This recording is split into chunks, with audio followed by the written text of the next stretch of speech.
नमस्कार. कर्पूर गौरम करुणावतारम हा भगवान शिवांचा स्तुती करणारा अतिशय पवित्र आणि लोकप्रिय संस्कृत मंत्र आहे, जो बहुतेक आरतीच्या शेवटी नकारात्मकता दूर करण्यासाठी आणि मानसिक शांततेसाठी संरक्षणासाठी म्हटला जातो. हा मंत्र यजुर्वेदातील असून तो कर्पूरासारखे म्हणजेच कापूरासारखे गौरवर्ण असणारे भगवान शिव व पार्वती यांच्याशी नमन करण्यासाठी हा मंत्र उच्चारलेला आहे, जे करुणेचा अवतार आहे. तर आपल्याला कापुराचाच या शुभ दिवशी उपाय करायचा आहे. महाशिवरात्रीला संध्याकाळी कापुरासोबत जाळा ही एक वस्तू संकटे, विघ्न, समस्या, बाधा दूर होतील आणि संपूर्ण कुटुंबाची प्रगती होणार आहे. तर अशी कोणती वस्तू तुम्हाला कापुरासोबत जाळायची आहे, संध्याकाळी कोणत्या वेळेत जाळायची आहे, सविस्तर माहिती आपण या व्हिडिओमध्येच बघणार आहोत. त्यामुळे व्हिडिओ स्किप न करता शेवटपर्यंत बघा. माहिती आवडल्यास लाईक, शेअर, सबस्क्राईब करून बेल आयकॉनला आवर्जून प्रेस करा आणि कमेंट बॉक्समध्ये ओम नमः शिवाय, हर हर महादेव लिहायला अजिबात विसरू नका. कापराप्रमाणेच गौरवर्ण असलेले करुणेचे अवतार, संसाराचे सार आणि भुजंग धारणा करणाऱ्या तसेच पार्वतीच्या हृदयात निवास करणाऱ्या शिवशंकराला मी नमस्कार करून हा व्हिडिओ पुढे मी तुम्हाला सांगत आहे. देवादिदेव महादेव महायोगी, वैरागी असले तरीही भक्तांच्या एका हाकेला धावून येणारे दैवत आहे. त्यामुळेच आपल्याला हा उपाय आजच्या दिवशी आवर्जून करायचा आहे. प्रत्येकानेच करावा. या दिवशी शिवाला प्रिय असलेले बेलपत्र आवर्जून वाहायचे आहेत. पौराणिक मान्यतेनुसार असे देखील मानले जाते की या दिवशी शिव आणि पार्वती यांचा विवाह सोहळा पार पडला होता. दुसऱ्या एका पौराणिक कथेनुसार समुद्रमंथनातून निघालेले हलाहल विष प्राशन करून भगवान शंकराने सृष्टीला विनाशापासून वाचवले होते. हेच ऋण व्यक्त करण्यासाठी शिवभक्त हा दिवस मोठ्या उत्साहाने साजरा करतात. या दिवशी शिवलीलामृताचा 11वा अध्याय वाचल्याने अपार पुण्य मिळते, असा देखील अनुभव अनेक भाविकांना आहे. म्हणूनच तुम्हाला माझ्या चॅनलवर, मोनिका कुलकर्णी MK या चॅनलवर शिवलीलामृताचा 11वा अध्याय ओवीसह दिलेला आहे. तुम्ही नक्की तिथे पठण करू शकता, श्रवण करू शकता, सोबत म्हणू शकता. तर आवर्जून तुम्ही तो अध्याय ऐकावा. अगदी कमी वेळेमध्ये आहे. तर उद्या तुम्हाला हा उपाय कोणत्या वेळेत करायचा आहे, तर तुम्हाला संध्याकाळी करायचा आहे. संध्याकाळी 5:30 वाजल्यापासून ते रात्री 12 वाजेपर्यंत कधीही तुम्ही हा उपाय करू शकता. जेव्हा तुम्हाला शक्य होईल, जेव्हा तुम्हाला वेळ मिळेल त्यावेळेत तुम्ही हा उपाय करा. संध्याकाळी तुम्ही तिन्ही सांजेच्या वेळेला गेला तरीही उत्तम ठरेल. या वेळेला वातावरणामध्ये सकारात्मक लहरी जास्त प्रमाणामध्ये सक्रिय असतात. माता लक्ष्मी घरी येण्याची वेळ असते, त्या वेळेत करा. किंवा मग तुम्ही शिवरात्रीचा हा महापुण्यकारक दिवस असल्यामुळे रात्री 12 वाजेपर्यंत केला तरीही चालेल. कारण शिवरात्र ही जागृती करण्याचा एक दिवस मानला जातो आणि या दिवशी भजन, पूजन, रात्री कीर्तन करणे, मनोभावे शिवलिंगावर अभिषेक करणे हे अत्यंत महत्त्वाचे मानले जाते. तर तुम्हाला संध्याकाळी 12पर्यंत देखील हा उपाय करता येतो. कारण महाशिवरात्रीच्या दिवशी शिवतत्व हे पृथ्वीवर जास्त प्रमाणामध्ये सक्रिय असते, जागृत असते. त्यामुळे तुम्ही कोणताही उपाय जर केला तर निश्चितच तो 100% फलदायी ठरणार आहे. तुमच्या आयुष्यातील सर्व समस्या देखील दूर होतात. कापूर हा घरातील नकारात्मकता दूर करणारी शक्ती त्याच्याजवळ ठेवत असतो. कारण कापूर जर तुम्ही दररोज घरामध्ये जाळला तर तुमच्या घरातील सर्व नकारात्मकता दूर होते. सोबतच घरातील कोणतेही दोष असो ते देखील नष्ट होत असतात. आणि अशा विशेष तिथीवर तुम्ही आवर्जून कापुरासोबत काही जर वस्तू जाळल्या तर याच्या परिणामामुळे तुमच्या घरामध्ये जे संकट येणार असेल ते देखील आधीच दूर होतात. विघ्न, समस्या देखील नष्ट होतात. आणि कुठली जर तुमच्या घराला बाधा झालेली असेल, कधीकधी आपण बाहेर जात असतो, कुठली जागा चांगली नसते, तिथून नकारात्मकता आपल्या घरामध्ये येते आणि त्या नकारात्मकतेमुळे घरात आजारपण, अनेक अडचणींना सामोरे जावे लागणे किंवा मग कोणाची नजरबाधा जरी झालेली असेल तर संपूर्ण बाधा नष्ट करण्यासाठी देखील या महाशिवरात्रीच्या शुभदिनी हा उपाय करणे खूप महत्त्वाचे आणि प्रभावी ठरणार आहे.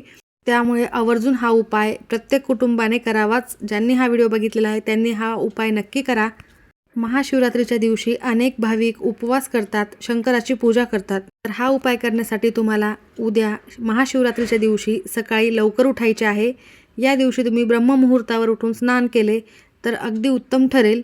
त्यानंतर अंघोळीच्या पाण्यामध्ये कोणत्या वस्तू टाकणे शुभ ठरणार आहे याचा देखील व्हिडिओ माझ्या मोनिका कुलकर्णी या चॅनलवर आहे. यावरच तुम्ही जाऊन नक्की बघा. त्यासोबतच घरातील पूजेच्या ठिकाणी म्हणजेच देवघर जिथे आहे तिथे तुम्हाला शिवलिंगाला अभिषेक करायचा आहे. घरातील देवी देवतांची पूजा करून झाल्यानंतर लगेचच तुम्ही ताम्हणामध्ये शिवलिंग घेऊन त्यावर तुम्ही अभिषेक करू शकता. पंचामृताने अभिषेक करायचा आहे. तुम्हाला या दिवशी ओम नमः शिवाय या मंत्राचा जास्तीत जास्त जप करायचा आहे. त्यासोबतच तुम्हाला आवर्जून बेलपत्र शिवलिंगावर अर्पण करायचे आहे. तुम्ही काहीच नाही केले तरी चालेल, पण बेलपत्र या दिवशी आवर्जून शिवलिंगावर अर्पण करायचे आहे. शिवस्तुतीचे पठण करायचे आहे. शिवलिंग रूप हे कसे प्रकट झालेले आहे, तर एकदा ब्रह्मदेव आणि विष्णुदेव यांच्यात सृष्टीत सर्वोच्च कोण या वाद सुरू झाला होता. त्या क्षणी भगवान शिव अग्निस्तंभ, तेजस्वी प्रकाशस्तंभ स्वरूपात प्रकट झाले. त्या स्तंभाचा ना आरंभ दिसत होता ना अंत दिसत होता. विष्णुदेवांनी सत्य स्वीकारले आणि भगवान शिवांना नम्रतेने वंदन केले. ब्रह्मदेवांनी मात्र असत्य समजले. त्यामुळे भगवान शिवांनी ब्रह्मदेवांना पूजेमध्ये स्थान न देण्याचा शाप दिला. याच दिवशी भगवान शिव शिवलिंगाच्या रूपात प्रकट झाले. त्याबरोबरच असे देखील मानले जाते की महाशिवरात्रीच्या दिवशी भगवान शिव आणि माता पार्वती यांचा पवित्र विवाह झाला होता. माता पार्वतीने भगवान शिवांना पती स्वरूपात प्राप्त करण्यासाठी अतिशय कठोर तपश्चर्या केली होती. त्याच्या निस्सीम भक्तीने प्रसन्न होऊन भगवान शिवांनी त्यांना पत्नीरूपी स्वीकार केला होता. त्याचबरोबर देव आणि दानवांनी अमृतप्राप्तीसाठी समुद्रमंथन केले होते. समुद्रमंथनातून निघालेले हलाहल विष प्राशन करून महादेवाने सृष्टीला वाचवले, म्हणून कृतज्ञता व्यक्त करण्यासाठी देखील ही रात्र साजरी केली जाते. अशा तीनही गोष्टी या दिवशी अत्यंत महत्त्वाच्या आहेत. शेवटी तुम्हाला महादेवाची सेवाही या दिवशी करायचीच आहे. त्यामुळे तुम्हाला नक्कीच याचे शुभफळ प्राप्त लवकरात लवकर होणार आहे. महाशिवरात्र साजरी करताना तुम्हाला योग्य पद्धतीनेच करायची आहे. या दिवशी पहाटे लवकर उठून पवित्र नदीमध्ये स्नान करून स्वच्छ कपडे परिधान करायचे आहे. शिवपूजेसाठी पांढरे कपडे परिधान करणे अत्यंत शुभ मानले जाते. देवघरातील देवांची पूजा करून घ्यायची आहे. शिवलिंग स्वच्छ करून घ्यायचे आहे. भगवान शंकराचे पवित्र चित्र असेल, तुमच्याकडे फोटो असेल तर तो प्रतिष्ठापित करायचा आहे. त्यानंतर संकल्प करून मंत्रजपाची सुरुवात करायची आहे. हातात पाणी घेऊन महाशिवरात्रीचे व्रत श्रद्धेने पाळण्याचा निर्णय घ्यायचा आहे आणि भक्तिभावाने पूजा करण्याचा संकल्प करायचा आहे. त्यानंतर ओम नमः शिवाय किंवा प्रभावशाली महामृत्युंजय मंत्राचा जप करून भगवान शिवाचे आवाहन करायचे आहे. जलाभिषेक आणि पंचामृताने अभिषेक करायचा आहे. हा महाशिवरात्री पूजेचा मुख्य भाग आहे. शिवलिंगावर अभिषेक करून झाल्यानंतर उसाचा रस देखील तुम्ही अर्पण करू शकता. अभिषेक विधीनंतर शिवलिंगाला ताजी व अखंड बेलपत्रे वाहायची आहेत. बेलपत्रे भगवान शंकराला शीतलता प्रदान करतात अशी देखील श्रद्धा आहे. यानंतर शिवलिंगावर चंदन किंवा कुंकू लावले जाते आणि त्यानंतर दीप प्रज्वलन करायचे आहे. धूप अर्पण करायचे आहे. भगवान शिवांना पूजेमध्ये धतुरा तसेच विभूती म्हणजेच भस्म याचा समावेश केला गेलेला असतो, म्हणून त्यांना ते अर्पण करायचे आहे. विभूती ही एक पवित्र राख असून ती गायीच्या सुकलेल्या शेणापासून तयार केली जाते अशी मान्यता आहे, म्हणून तुम्ही भस्म आवर्जून अर्पण करायचं आहे. व्रताच्या काळात भक्तांनी सर्व प्रकारच्या अन्नापासून दूर राहावे. कठोर उपवास स्वरूपात पाणी ग्रहण केले जात नाही. दिवसा फळे व दूध सेवन करण्याचा सल्ला दिला जातो. रात्री कठोर उपवास पाळला जातो. तर तुम्ही या प्रकारे उपवास नक्की पाळा. ज्यांना शक्य आहे त्यांनीच कठोर उपवास करावा. बाकीच्यांनी फलाहार केला तरीही चालतो. महाशिवरात्रीची संपूर्ण रात्र जागरण करण्याला विशेष महत्त्व आहे आणि तुम्हाला म्हणूनच हा उपाय रात्री करायचा आहे. म्हणजे संध्याकाळपासून ते रात्रीपर्यंत कधीही करू शकता. तर भक्त भजन कीर्तन ध्यानधारणा करत असतात. 4 प्रहरात पूजा केली जाते आणि ही अखंड उपासना महादेवाशी एकरूप होण्याचा आणि मन शुद्ध करण्याचा पवित्र प्रवास असतो. या दिवशी पंचाक्षरी मंत्र ओम नमः शिवाय हे शरीरातील 5 तत्वांना शुद्ध करत असतो, म्हणून हा मंत्र जप करायचा आहे. महामृत्युंजय मंत्राचा देखील जप करायचा आहे. आरोग्य आणि रक्षणासाठी हा मंत्र अत्यंत प्रभावी आहे. तर या पद्धतीने तुम्हाला उद्या व्यवस्थितपणे यथासांग योग्य पूजा करून नियमाचे पालन करून महाशिवरात्रीचा हा उत्सव साजरा करायचा आहे आणि हा संध्याकाळी कापुराचा उपाय आवर्जून करायचा आहे. हा उपाय करण्यासाठी सर्वप्रथम आपल्याला आपल्या घराचा मुख्य दरवाजा उघडा करायचा आहे. त्यानंतर बाकीचेही तुमच्या घरातील खिडक्या वगैरे असतील तर त्या देखील उघड्या करून ठेवायच्या आहेत. त्यानंतर या उपायाला सुरुवात करायची आहे. सर्वप्रथम हातपाय स्वच्छ धुवून घ्यायचे आहेत. आपल्या देवघरातील देवाला दिवा लावून घ्यायचा आहे. शुद्ध गाईच्या तुपाचा दिवा लावला तर उत्तमच आहे. तो नसेल तर तेलाचा दिवा लावायचा आहे. उदबत्ती ओवाळून घ्यायची आहे. धूप वगैरे लावून वातावरण प्रसन्न करून घ्यायचं आहे व त्यानंतर तुम्हाला हा उपाय करायला सुरुवात करायची आहे. हा उपाय तुमच्या घरातील देवघरासमोर बसून करायचा आहे. हा उपाय करण्यासाठी आपल्याला थोडासा कापूर, त्यानंतर 2 अखंड फुलांच्या लवंगा घ्यायच्या आहेत. तेही तुटलेल्या फुटलेल्या किंवा फूल नसलेल्या अशा लवंगा तुम्ही घेऊ नका. अखंड 2 फुलाच्या लवंगा घ्या, कारण याचं फळ आपल्याला तसंच मिळत असते. एक आसन टाकून बसायचे आहे व त्या दोन्ही लवंगा आपल्याला उजव्या हातामध्ये घ्यायच्या आहेत. लवंगा उजव्या हातामध्ये घेऊन हाताची मूठ घट्ट करून ठेवायची आहे. नंतर ओम नमः शिवाय, ओम नमः शिवाय, ओम नमः शिवाय या मंत्राचा तुम्हाला 21 वेळेस जप करायचा आहे. जर स्त्रिया हा उपाय करत असतील तर त्यांनी नमः शिवाय नमः शिवाय असा जप करायचा आहे. त्यानंतर तुम्हाला 21 वेळा महामृत्युंजय मंत्राचा जप करायचा आहे.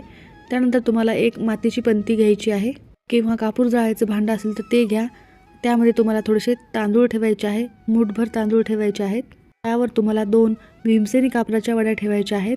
भीमसेनी कापूर हा अत्यंत पवित्र आणि शुद्ध मानला जातो. जर तुमच्याकडे भीमसेनी कापूर नसेलच तर तुम्ही आपला साधा रेग्युलरचा कापूरही घेऊ शकता. या 2 कापराच्या वड्या तुम्हाला शुद्ध गाईच्या तुपामध्ये भिजवून घ्यायच्या आहेत. तूप नसेल तर तशाच तुम्हाला त्या तांदूळावरती वड्या ठेवायच्या आहेत. त्यानंतर ज्या 2 अभिमंत्रित केलेल्या लवंगा आहेत त्या लवंगा कापरावर ठेवून तुम्हाला तो कापूर तुमच्या देवघरासमोरच प्रज्वलित करायचा आहे. कापूर प्रज्वलित केल्यानंतर तुम्हाला ओम नमः शिवाय, ओम नमः शिवाय या मंत्राचा जप करायचा आहे किंवा तुम्ही महामृत्युंजय मंत्र देखील म्हणू शकता. तोपर्यंत त्या लवंगा पूर्णतः जळत नाही तोपर्यंत तुम्हाला याच मंत्राचा जप करायचा आहे. काही वेळाने देवघरातील ते भांडं आपल्याला उचलायचं आहे आणि संपूर्ण घरभर याचा धूर आपल्याला पसरवायचा आहे. काही वेळासाठी आपल्याला आपल्या घराच्या उंबरठ्यावरती मधोमध हे भांडं ठेवायचं आहे. घराच्या बाहेरही नाही आणि आतही नाही, उंबरठ्याच्या मधोमध हे भांडं ठेवायचं आहे. पुन्हा ते बाहेरून ते भांडं घरामध्ये आणायचं आहे आणि देवघरासमोर ठेवायचं आहे. आणि जोपर्यंत हा कापूर जळत आहे तोपर्यंत तुम्हाला जप करत राहायचं आहे. या भांड्यातील किंवा या पंतीमधील वस्तू शांत झाल्यानंतर तुम्हाला ते भांडं तसंच देवघरामध्येच राहू द्यायचं आहे व दुसऱ्या दिवशी सकाळी स्वच्छ अंघोळ करून ते तांदूळ तुम्हाला निर्माल्यामध्ये टाकून द्यायचे आहेत व ती पंती किंवा कापुराचे भांडे घेतलेले असेल ते स्वच्छ करून तुम्ही पुन्हा वापरू शकता. तुम्ही नक्की करून पहा. तुम्हाला तुमच्या घरामध्ये खूप सकारात्मक बदल जाणवतील. आपल्या घराच्या प्रगतीवर या गोष्टी खूप जास्त परिणाम करत असतात. तर असे काही प्रभावी उपाय केल्याने निश्चितच आपले सर्व मार्ग मोकळे होतात, आपल्या सर्व अडचणी दूर होतात.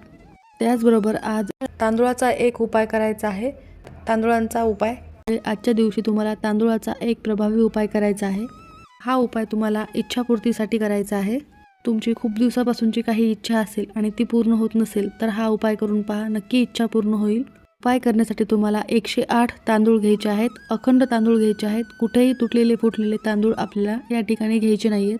त्यानंतर 108 तांदूळ हे एका प्लेटमध्ये घ्यायचे आहेत आणि देवघरासमोर बसायचं आहे. जेव्हा तुम्ही हा उपाय महादेवाच्या मंदिरात जाऊन केला तरीही चालेल. आता जेव्हा तुम्ही हा उपाय घरी करणार असाल तर तुमच्या देवघरामध्ये शिवलिंग हे असायला हवं, तरच तुम्हाला हा उपाय घरी करता येईल. नसता तुम्हाला महादेवाच्या मंदिरात जावे लागेल. घरी उपाय करण्यासाठी तुम्हाला सर्वप्रथम तुमच्या देवघरात दिवा लावून घ्यायचा आहे. 108 तांदूळ आपण एका प्लेटमध्ये घेतलेले आहेत. त्यानंतर एक तांदूळ तुम्हाला हातामध्ये घ्यायचा आहे. एक वेळा तुम्हाला कमलात्मक मंत्र म्हणायचा आहे आणि हा एक तांदूळ तुम्हाला शिवलिंगावर अर्पण करायचा आहे. त्यानंतर दुसरा तांदूळ घ्यायचा आहे आणि पुन्हा तुम्हाला तोच मंत्र म्हणायचा आहे. दुसरा तांदूळ तुम्हाला अर्पण करायचा आहे. असे तुम्हाला 108 तांदूळ शिवलिंगावर अर्पण करायचे आहेत. हा मंत्र प्रत्येक वेळेस म्हणायचा आहे आणि 108 वेळा तुम्हाला हा मंत्र म्हणून झाल्यानंतर दोन्ही हात जोडून तुम्हाला तुमची इच्छित मनोकामना महादेवासमोर म्हणायची आहे, सांगायची आहे. त्यानंतर दुसऱ्या दिवशी ह्या तांदूळाचे काय करायचे तर दुसऱ्या दिवशी तुम्ही हा उपाय जर घरामध्ये केला असेल तर ते तांदूळ तुम्हाला तेथून उचलून घ्यायचे आहेत आणि जेव्हा तुम्ही भात बनवणार असाल त्या भातामध्ये तुम्हाला टाकून द्यायचे आहेत. किंवा तुम्ही पक्ष्यांना खाऊ घातले तरी सुद्धा चालेल. अशा पद्धतीने तुम्हाला 108 तांदूळाचा असा प्रभावी उपाय आवर्जून करायचा आहे. सर्व इच्छा तुमच्या पूर्ण होतील. तर अत्यंत प्रभावी असे दोन्ही उपाय तुम्ही आज आवर्जून करा. खूप खूप धन्यवाद.